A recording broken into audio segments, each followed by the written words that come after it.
Media Institute a été créé en 2000, donc il a aujourd'hui 15 ans.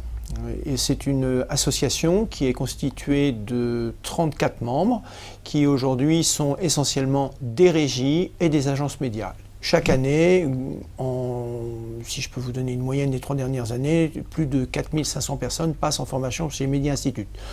Alors 4500 c'est un nombre important, mais cela dépend des pôles de formation de Media Institute. 3 pôles de formation chez Media Institute, je le rappelle. Le premier pôle, c'est le pôle de l'alternance, où là nous formons des jeunes en contrat de professionnalisation, sous forme de 2 contrats de professionnalisation.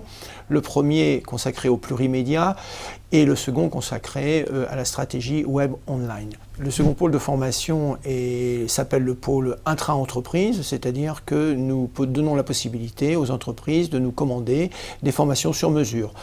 C'est là que nous avons le plus grand nombre d'apprenants, puisque nous dépassons chaque année 4000 personnes en apprenant via ce biais.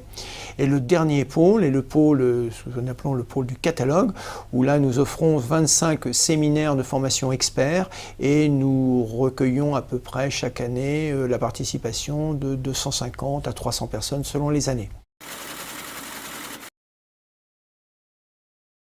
Comme tout métier, nous sommes en pleine évolution. Le e-learning nous a amené à nous poser la question de savoir si nous sommes capables aujourd'hui de délivrer ce qu'on appelle des MOOC. Alors bien évidemment, c'est une application générique.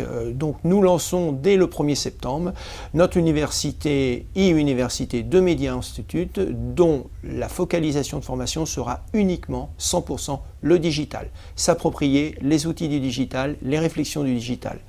Et c'est une véritable épreuve de force, puisque en l'espace de moins de 3 mois, nous avons réuni plus de 370 unités d'apprentissage qui seront organisées en 5 grandes lignes.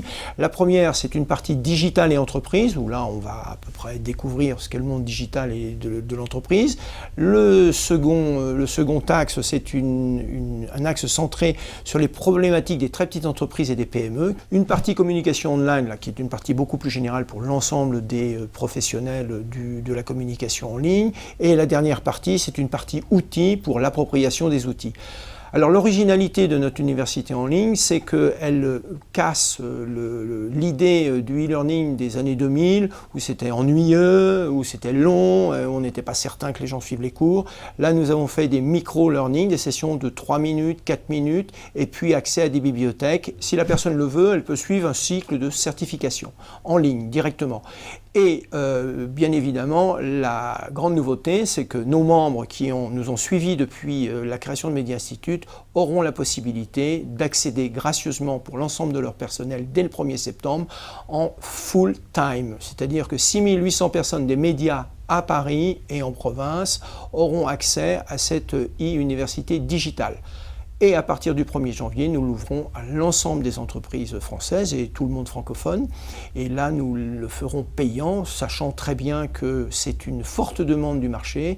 Il a fallu trouver notre modèle économique. Aujourd'hui, grâce à la façon dont on travaille avec nos membres, cela a été possible. Et j'en suis vraiment ravi et je les en remercie si certains d'entre eux me regardent. Dans l'idée de cette e-université, elle n'est pas destinée qu'au public des juniors. C'est tout l'inverse presque. C'est le public des matures, de ceux qui savent, mais qui veulent être dans le coup, qui veulent comprendre ce qui se passe et qui veulent s'ajuster rapidement. Et ils n'ont pas le moyen souvent de savoir, ils n'osent pas. Nous faisons baisser les barrières, nous abaissons les barrières. Et puis surtout, il est possible, et ça il faut que tout le monde en soit convaincu, il est possible de faire de la pédagogie efficace en recourant à des outils technologiques. Nous allons avoir recours à plusieurs médias, de la vidéo, de l'interrogation en ligne, de la salle de conférence virtuelle, du téléphone. Enfin, c'est extrêmement varié et les gens ne s'ennuieront pas sur l'université. Je les incite à y venir, à s'inscrire et puis à passer même les parcours certifiants. Depuis maintenant 8 ans, Media Institute délivre 2 certificats de qualification professionnelle, donc c'est plus de 600 jeunes professionnels qui ont rejoint les agences médias et les régies publicitaires à des postes de commerciaux, à des postes marketing, à des postes d'acheteurs médias, à des postes de négociateurs. Il est vrai et sans forfanterie de dire qu'aujourd'hui c'est un immense succès puisque chaque année maintenant nous formons 120 jeunes dont plus de 100 sont en emploi à durée indéterminée après 9 mois ou 10 mois passés chez Media Institute. Les agences médias et les régies membres de Media Institute sont des clients extrêmement intéressants parce qu'ils n'ont pas du tout la même démarche. Les agences médias veulent avoir des experts et les experts, il faut qu'ils les forment jeunes. Donc ils utilisent beaucoup, les jeunes, des contrats de qualification professionnelle, à raison de 80%, alors que les régies n'utilisent qu'à raison de 20%. En revanche, les formations sur mesure, les principaux clients sont les régies publicitaires. Pourquoi? Ils ont des populations de commerciaux relativement importantes et ils souhaitent mettre tout le monde à niveau au même moment sur des problématiques liées à leurs propres problématiques de médias. Et là, ils sont à raison de 80% clients de Media Institute sur les formations sur mesure.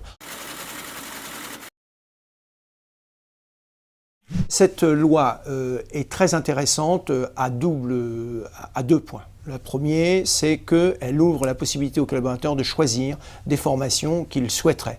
La seconde, elle donne une nouvelle liberté aux entreprises de choisir leur centre de formation sans avoir d'obligation. Nous sommes sur deux voies très complémentaires. D'un côté, les salariés qui veulent se former eux-mêmes.